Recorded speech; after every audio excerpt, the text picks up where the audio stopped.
Starting later today, I'm going to do a snapstorm all week on the resetting of the VC industry, the battles that are taking place, and how it's going to affect you.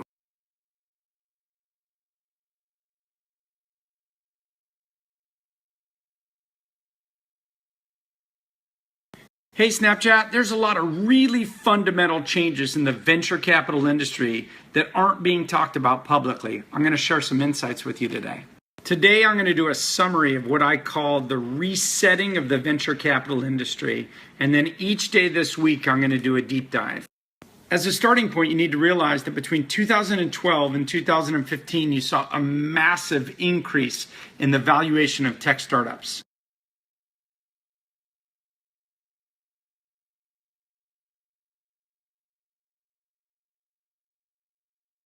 Between 2013 to 2015, median valuations went up 3x in just 2 years. If you search my blog for what VCs think will happen in 2016, you'll find a bunch of data. But the trend is massively reversed. So late stage investors are decreasing the valuations that they'll pay right now. If you never raised a massive valuation and were never overvalued yourself, you're probably immune to this. But to everyone else, I'm going to explain what's going to happen. The most important thing I'd like you to think about is the word realpolitik. Understand realpolitik.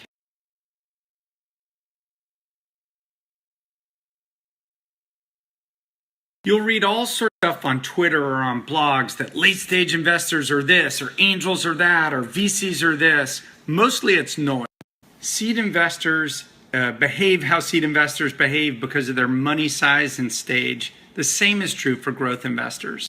There are no bad guys. There are no good guys. There are no morals in any of this. It's realpolitik. The sooner you understand that, the better and more effective you'll be. Or more idiomatically, when you're a hammer, everything looks like a nail. So every individual actor will see their own perspective from their unique vantage point. This is important for you to understand in figuring out how to negotiate with everybody. Again, no good guys, no bad guys, just individual actors with different insights. And you'll sometimes read from individual actors in the ecosystem in a way vilifying other stages in the value chain. But truthfully, to me, I just think of it as real. So while I'm going to deep dive later this week, I want you to understand briefly the incentives of angel and seed, A and B, and growth investors. Of course, these are somewhat caricatures because not every individual actor is going to act like everyone else in their class. But as a rule, you'll find these to be truisms.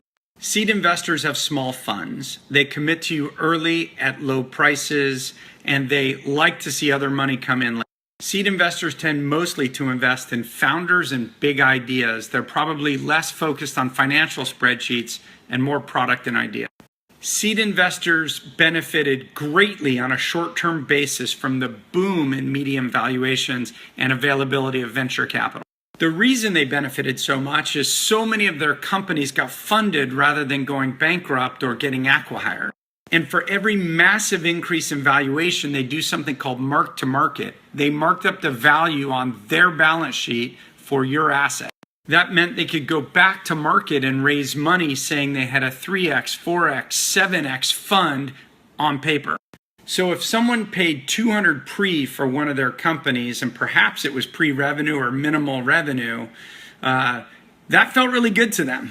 A typical seed fund might be $25 million up to $50 million, so they have limitation of the check sizes they can write. If they wrote a $500,000 check and you didn't do a massive round, they could probably write another $250K if you hit a bump in the road. But when your burn rate skyrocketed because you raised a big round of capital and you're now burning $1 million a month, there's almost nothing they can do to help you. Contrast that with late stage investors. They typically are writing check sizes that might be $25, $30, $40, $50 million in capital. These funds aren't $50 million. They're often $500 million or usually even $1 billion or more. They were fine to pay up for your company when every company was a winner and every company was going up because there was always money behind them to fund you. And as long as all their investments were ending up on beautiful lists like unicorn lists and getting positive press, they were feeling really good about their investments. But here's the thing. Growth investors woke up in 2016 and realized they had a bunch of investments that were worth less than they paid. So if you as a CEO can raise the next round at an up round, we're all good all the way around.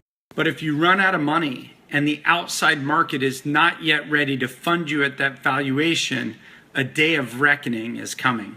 Let's call it the clash of the titans or clash of interest. The late stage guys have competing interests with the early stage guys. A seed investor might be carrying your company at a 7x multiple to where they invested. They don't want to see that go down to a 2x multiple.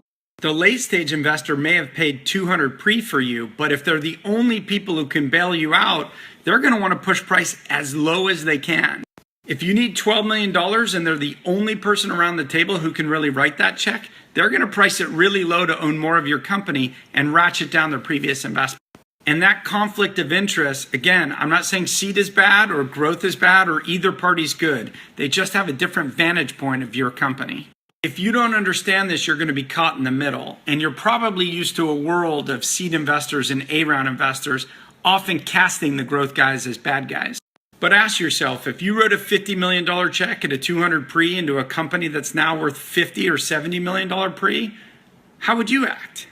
No moral judgments, realpolitik, understand the actors, and that will help you with the negotiation. Understand that your seed fund, if it's a $10 million seed fund, might not be able to write a check at all. Those guys are going to get crushed. I'm going to talk about strategies for you as the CEO later in the week, but I want to give you a preview today. The most important thing you can do to resolve internal conflict is to bring in outside capital. If you were overvalued before, the only way you're going to do this is by bringing down your valuation to a reasonable level. The unwritten rule in our industry, if there's an outside and new lead at almost any price, existing investors will follow that price.